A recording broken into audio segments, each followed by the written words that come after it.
নমস্কার। আজকে আলোচনা হবে তামিল চলচ্চিত্র আমারান সিনেমা নিয়ে।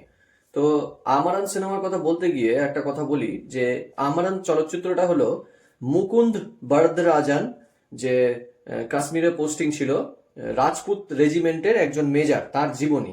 2014 সালে কাশ্মীরে থাকাকালীন এক টেররিস্ট অর্গানাইজেশনের লিডারকে মারতে গিয়ে আহত হয় এবং রাস্তার মধ্যেই সে মৃত্যুবরণ করে। পরবর্তীতে মৃত্যুর পরে তার স্ত্রীকে তখনকার তৎকালীন রাষ্ট্রপতি মানে প্রণব মুখোপাধ্যায় অশোক চক্র প্রদান করে, মরণোত্তর পুরস্কার।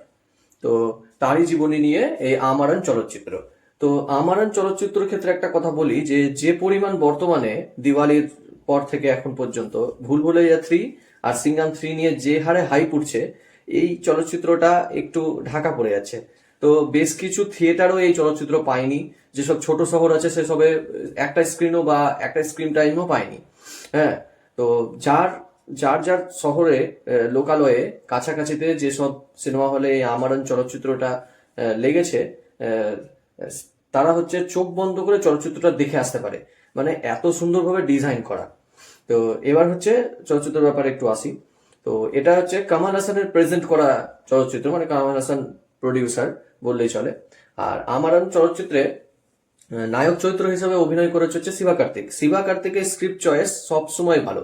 তামিলের বিজয়ের পরে যদি এখন নেক্সট সুপারস্টার হিসেবে ভাবা যায় তামিলের, তাহলে শিবা কার্তিককে ধরা যায়। আর নায়িকা চরিত্রে ছিল হচ্ছে সাই পল্লবী। আর আরেকজন ছিল যে হচ্ছে ফার্জি, শাহিদ কাপুরের ফার্জি সিনেমায় মানে সিরিজে তার বন্ধুর যে চরিত্রটা প্লে করেছিল, সেই ছেলেটির নাম আমার জানা নাই। সে এই চলচ্চিত্রে বিক্রম নামক চরিত্রে কাজ করেছে, তারও কাজ ছিল অপূর্ব। তো এবার হচ্ছে সিনেমার গল্প হচ্ছে সাধারণ মিলিটারি বেস কেন্দ্রিক চলচ্চিত্রগুলো যেমন হয়, টেরিস্ট অর্গানাইজেশনকে ট্রেস করে মারবে, হয় নায়কের মৃত্যু হবে, না হয় পুরো ইউনিটটাকে জিতে আসবে। তো এটা হচ্ছে সাধারণ গল্প, কিন্তু এইখানে একটা সব থেকে বড় মানুষের মনকে টাচ করবে, সেটা হলো ইমোশন। সাই পল্লবীর অভিনয় এখানে অসাধারণ। মানে এই আর্মির যে জবটা, যে ফ্যামিলি থেকে একটা ছেলে যখন আর্মিতে যায়, সেই ফ্যামিলির অবস্থাটা কিরকম হয়, তার স্ত্রী বা প্রেমিক যাই হোক না কেন, তার ভিতরের কি অবস্থা, সেই সাই পল্লবীর অভিনয়ের প্রত্যেকটা মুহূর্তে ফুটে উঠেছে। মানে সাই পল্লবী হাজবেন্ড অথবা স্বামী বা লাভার টাইমে, তো যে হারে তার ভালোবাসা মানে দেখাচ্ছে এই চলচ্চিত্রে, মানে যেভাবে ফুটে উঠছে আমাদের চোখের সামনে, সেটা মনে হবে যেন সত্যি আমরা তার সঙ্গে কাঁদতে বাধ্য হব। মানে চরিত্রটা এত সুন্দরভাবে সেই চরিত্রটাকে প্লে করেছে স্ক্রিনে যে ওই মানুষটার ইমোশন গুলোর সঙ্গে আমরা কানেক্ট করতে পারবো। সিনেমাটা অ্যাকচুয়ালি খুব কিন্তু লেন্থি, মানে 3 ঘন্টা খানিক চলচ্চিত্র, কিন্তু আমরা কোনো জায়গায় মনে হবে না যে সিনেমাটা লেন্থি বা খিঁচছে আর কি, আমরা বিরক্ত হচ্ছে এই ব্যাপারটা নাই। প্রথম 35 মিনিট তো কঠিনই মিষ্টি।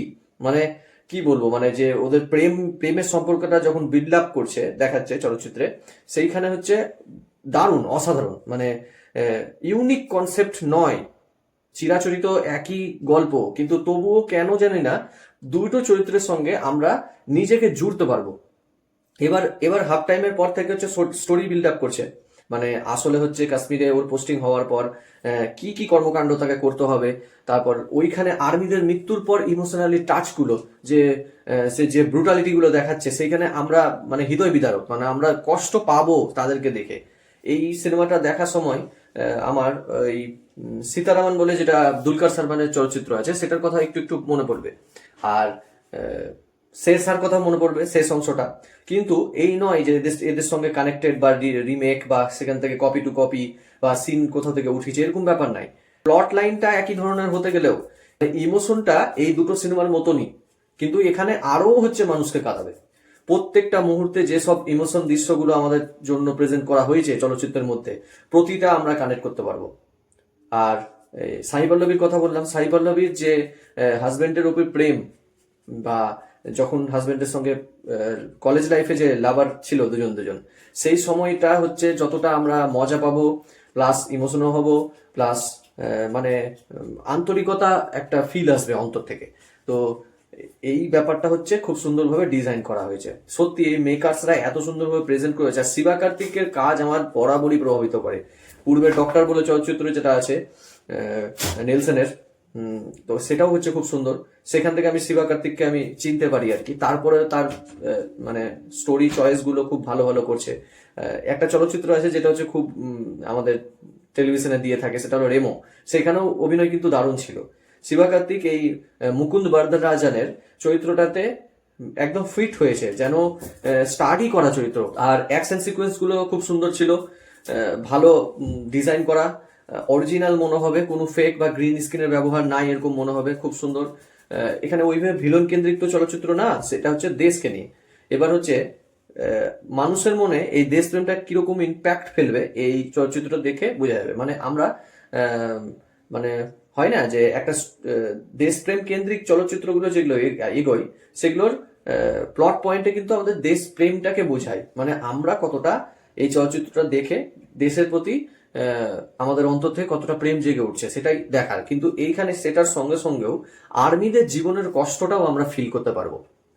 তো ওভারঅল এই চলচ্চিত্রটা অবশ্যই দেখা উচিত। এখানে কোনো রেটিং ফেটিং এর দেওয়ার ব্যাপার নাই। মানে আমার প্রত্যেকটা জায়গায় চলচ্চিত্রটা ভালো লেগেছে।